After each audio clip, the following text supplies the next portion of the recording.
থামাইছে থামাইছে কাজটা। আমরা অবশেষে লিফট পাইছি। এখানে অনেকক্ষণ হচ্ছে লিফট পাইতেছিলাম না। দুর্গাদহ বাজার থেকে একটা লিফট পাইছি মাছের গাড়িতে, পাঙ্গাস মাছের গাড়ি, যে মাছ আমি খাই না। আমরা জয়পুরহাট থেকে পাহাড়পুর বৌদ্ধবিহার একটা লিফট পাইছি। যদিও জয়পুরহাট জেলা থেকে নওগাঁ জেলাটা এত দূরে না, কাছাকাছি। তো নওগাঁ চলে আসছি আজকে। এখন আমরা ঢুকবো পাহাড়পুর বৌদ্ধবিহার। পাহাড়পুর বাজার থেকে একটা অটোর মাধ্যমে আমরা লিফট নিয়ে চলে আসি পাহাড়পুর বৌদ্ধবিহার। এখানে দেখি টাকা ছাড়া প্রবেশ ফি ছাড়া ঢুকতে পারে কিনা দেখি। আসসালামু আলাইকুম ভাইয়া, আমরা হচ্ছে চট্টগ্রাম থেকে আসছি। আমরা দুইজন চট্টগ্রাম ভার্সিটি থেকে আর কি। আমি চট্টগ্রাম ভার্সিটিতে পড়ি না, ও পরে আমরা হচ্ছে থ্যালাসেমিয়া সচেতনতায় বাংলাদেশের 64 জেলা ভ্রমণ করছি বিনা পয়সায় আর কি। আমাদের দুইজনকে কি কোনোভাবে এ করা যাবে স্যার? জি স্যার।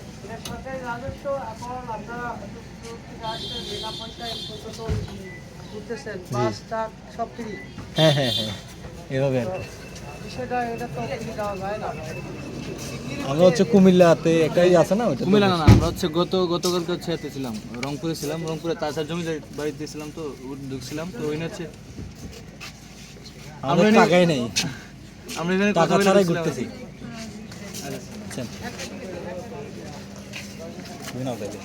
টাকা আছে কত?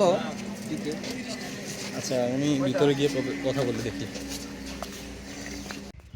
ফাইনালি নওগাঁ বৌদ্ধবিহারে টাকা ছাড়া প্রবেশ করেছি। কর্তৃপক্ষের সাথে কথা বলতে হয়েছে। ওনারা হচ্ছে আমাকে বৌদ্ধবিহার দেখার সুযোগ করে দিয়েছেন। অসংখ্য ধন্যবাদ কর্তৃপক্ষকে। বইয়ের পাতায় আসলে পড়েছি, বৌদ্ধবিহারের ছবি দেখেছি, ফার্স্ট টাইম হচ্ছে বৌদ্ধবিহার নিজের চোখে দেখছি। যেহেতু বাড়ি চট্টগ্রাম, তাই বৌদ্ধবিহার অনেক দূরে, এখানে আসা হয় না। সুন্দর লাগতেছে আসলে।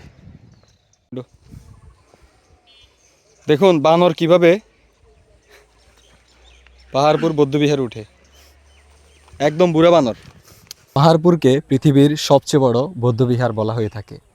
পাল বংশের দ্বিতীয় রাজা শ্রী ধর্মপাল দেব অষ্টম অথবা নবম শতাব্দীর দিকে এটি স্থাপন করেন।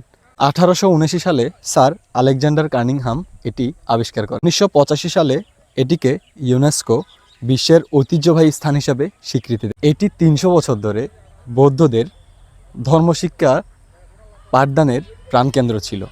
ইতিহাস ঐতিহ্য সম্পর্কে জানুন, দেশ সম্পর্কে জানুন, বিশ্ব সম্পর্কে জানুন। বয়স থাকতে থাকতে ভ্রমণে বের হয়ে পড়ুন। পাহাড়পুর বাজার পর্যন্ত আমরা একটা লিফট পাই, এরপর আরও একটা লিফট পাই বাইকে। সেটা হচ্ছে আপনার গোবরচাপা পর্যন্ত যায়। একটা পালসারে লিফট পাইছি গোবরচাপা বাজারে।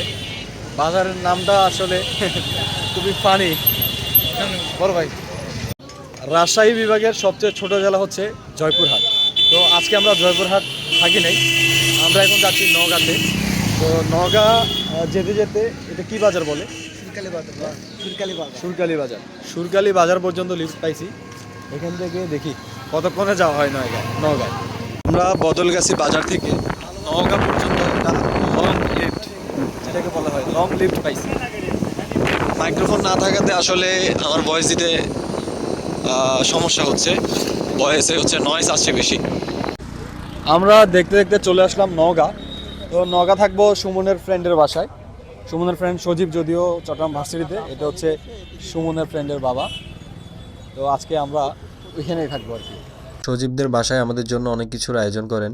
সজীবের বাবা এত ফ্রেন্ডলি, আসলে না মিশলে বুঝতে পারবেন না। অনেক ফ্রেন্ডলি একজন মানুষ। রাতে আমরা খাওয়া দাওয়া করে ঘুমিয়ে পড়ি, সকালেও আমাদের জন্য হচ্ছে খাবারের আয়োজন করেন। গতকাল রাতে আমরা ছিলাম সজীবের বাড়িতে নওগাঁয়। তো এখন আমরা চলে যাচ্ছি বগুড়ার উদ্দেশ্যে। নওগাঁ সার্কিট হাউস থেকে চাচা আমাদের নিল। আমরা যাব হচ্ছে নওগাঁ পুরাতন বাস স্ট্যান্ড, এরপর যাব হচ্ছে আমরা বগুড়া আর একটা লিফট নিলাম, দেখা যাক। আমাদের নওগাঁ মেইন রোডে নামিয়ে দিল। এখান থেকে আমরা যাচ্ছি সামনের দিকে। বাস স্ট্যান্ড থেকে আমরা প্রায় 10 কিলো লিফট পাইলাম রায়নগর বাজার। তো ভাই হচ্ছে আমাদের নিল আর কি লিফটে। এটা হচ্ছে ভ্যান। নওগাঁর কাঁঠালতলি বাজার পর্যন্ত লিফট পাইছিলাম বাস স্ট্যান্ড থেকে। কাঁঠালতলি থেকে এখন আমায় যতদূর নেই আমরা ততদূর যাব। মোটামুটি আমরা লিফট নিয়ে ঢাকা রোড চলে আসছি। এদিকে বগুড়া হচ্ছে 44 কিলো দেখা যাচ্ছে, আরও 44 কিলো বাকি আছে আমাদের, তো 44 কিলো পার দিতে হবে। একটা ভ্যানে পশ্চিম ঢাকা রোড থেকে হবে, তো এখন আমরা আবার পূর্ব ঢাকা রোডে যাইতে হবে, সেখান থেকে আবার লিফট চাইতে হবে। আজকে গাড়ি পাইতেছি না, লিফট পাচ্ছি না। থামাইছে থামাইছে কাজটা, আমরা অবশেষে লিফট পাইছি। এখানে অনেকক্ষণ হচ্ছে লিফট পাইতেছিলাম না, অনেক কল্পনার পর অবশেষে লিফট পাইছি। কমল দিঘি থেকে আমরা দুপচাচিয়া লিফট পাইছি, তো এখন দুপচাচিয়া নামছি। দুপচাচিয়া থেকে আরো একটা লিফট পাইছি ট্রাকে, তো আমরা যাব বগুড়ার মহাস্থানগড়। বগুড়া ভাই ব্রাদার কেউ থাকলে অবশ্যই জানাবেন, দেখা হবে, আড্ডা হবে। আর বগুড়ার দই খাওয়াইতে ভুলবেন।